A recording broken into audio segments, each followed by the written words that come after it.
Quelques flocons sur un chalet, les premiers de la saison. Plus de 2 millions de vues, plus de 120 000 réactions. Ce post, comme beaucoup d'autres, postés par Savoie Mont Blanc Tourisme et les stations, font un carton sur les réseaux. Toutes possèdent des comptes sur les différentes plateformes. Derrière ces publications, des femmes et des hommes, leur métier, community manager. Bonjour à tous, je vous retrouve cette semaine avec près de 5 mètres de neige en haut du domaine. Des conditions idéales avec le retour du beau temps. Allez, je vous emmène sur les pistes, c'est parti!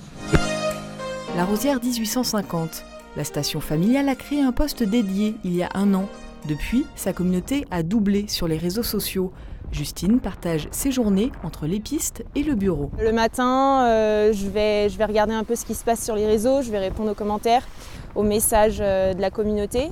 Et puis ensuite, ça va être d'aller voir en fonction de la météo. Je vais aller essayer de faire des photos pour les poster sur Facebook ou Instagram le soir pour avoir le maximum de contenu chaud et que les photos correspondent vraiment au jour même.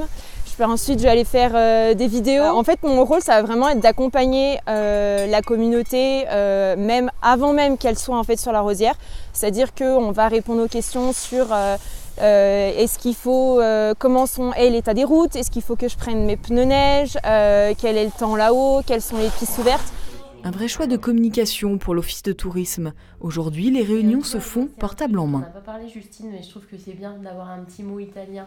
Ça nous permet également aussi, par rapport à d'autres stations qui ont des moyens un peu plus importants en termes de communication, de jouer sur un même pied d'égalité sur les réseaux sociaux. Ça va vraiment être la créativité et le contenu qui prime plus que forcément le moyen financier qui sera mis en place. Les stations de ski ont été parmi les premières structures touristiques à faire le choix des réseaux sociaux.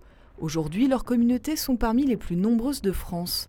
Dès 2012, Savoie Mont Blanc Tourisme s'est concentré sur ces plateformes, plus de 870 000 fans sur Facebook, 50 000 sur Instagram.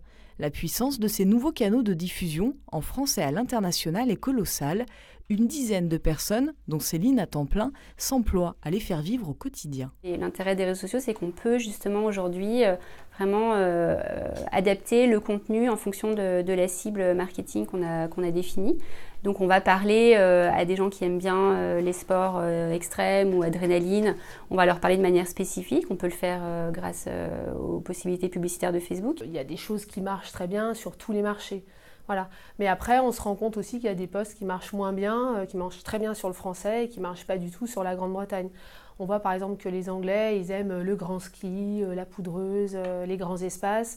Bon, on communique un peu, peut-être de manière un peu plus régulière sur cette thématique-là. L'adrénaline aussi, la plongée sous glace, les choses comme ça, c'est pas forcément des postes qui marchent très bien sur le français et ça marche très bien sur la Grande-Bretagne. D'ailleurs, rien n'est laissé au hasard. Un comité éditorial est organisé tous les 2 mois pour programmer les prochaines publications.